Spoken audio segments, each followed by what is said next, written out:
दोस्ती भरोसे पर टिकी होती है, लेकिन जब वही भरोसा धोखे में बदल जाए तो जख्म सिर्फ पैसों का नहीं बल्कि रिश्तों का भी होता है। जी हाँ, बताते हैं विस्तार से। नमस्कार, मैं अनुराग पांडे और स्वागत करते हैं आप सभी का भारत एक्सप्रेस में।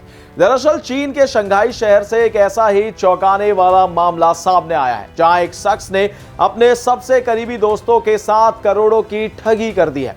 हैरानी की बात तो यह है कि जिसको फ्लैट बेचा वह उसका था ही नहीं।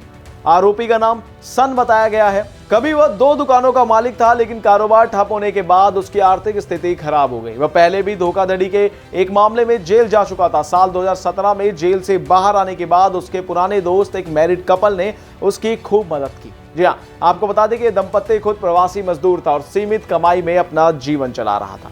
इसके बावजूद उन्होंने सन को कई बार खाना खिलाया, आर्थिक सहायता दी और मुश्किल वक्त में उसका साथ दिया। सन भी अक्सर कहता था कि वह एक दिन इसका एहसान जरूर चुकाएगा। आपको बता दें, कुछ समय बाद इस दंपत्ति ने शंघाई में सस्ता घर खरीदने की इच्छा जाहिर की। तभी सन ने खुद को प्रभावशाली व्यक्ति बताते हुए दावा किया कि उसके रिश्तेदारों के सरकारी स्तर पर अच्छे संपर्क हैं और वह उन्हें बाजार से कम कीमत पर घर दिला सकता है। दोस्त पर भरोसा करते हुए दंपत्ति ने साल 2023 से उसे पैसे देने शुरू कर दिए। कभी घर की बुकिंग, कभी सरकारी प्रक्रिया और कभी लोन के नाम पर उसने उनसे धीरे धीरे 7 लाख युआन यानी करीब 83 लाख रुपए से ज्यादा ऐंठ लिए। 2 साल बाद सन ने कहा कि पुनर्वास योजना के तहत उनके लिए एक फ्लैट मिल गया है, लेकिन डील पूरी करने के लिए 4 लाख युआन और देने होंगे। असल में वह फ्लैट किसी और का था और कई महीनों से खाली पड़ा हुआ था। यहीं से सन ने अपना सबसे बड़ा खेल खेला। उसने एक ताला बनाने वाले को बुलाया और यह कहकर फ्लैट का ताला बदलवा दिया कि उसकी चाबी खो गई है। बिना किसी दस्तावेज के ताला बदलने के बाद वह अपने दोस्तों को फ्लैट दिखाने ले गया। उसने उन्हें नई चाबियां दी और फर्जी सेल एग्रीमेंट पर हस्ताक्षर भी करवा दिए। दंपत्ति को लगा कि अब उनका सपना पूरा हो गया, लेकिन यह धोखा ज्यादा दिन नहीं चल सकता। जी हाँ, आपको बता दें, मई 2025 में फ्लैट का असली मालिक वांग एक संभावित किराएदार के साथ वहां पहुंचा।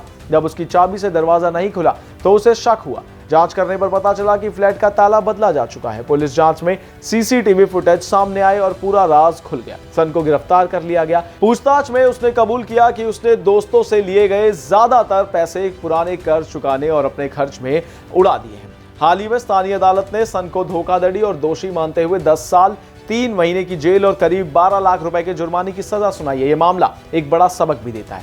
घर खरीदते समय सिर्फ रिश्तों और भरोसे के आधार पर कई सौदा ना करें। जी हाँ, संपत्ति खरीदने से पहले उसके मालिकाना दस्तावेज, रजिस्ट्री और सभी कानूनी कागजों की अच्छी तरह जांच करना बेहद जरूरी है, वरना भरोसे की कीमत लाखों में चुकानी पड़ सकती है। इस पर आपकी क्या राय है, कमेंट्स में जरूर बताएं और इन तमाम जानकारियों के लिए बने रहिए हमारे साथ भारत एक्सप्रेस पर। धन्यवाद।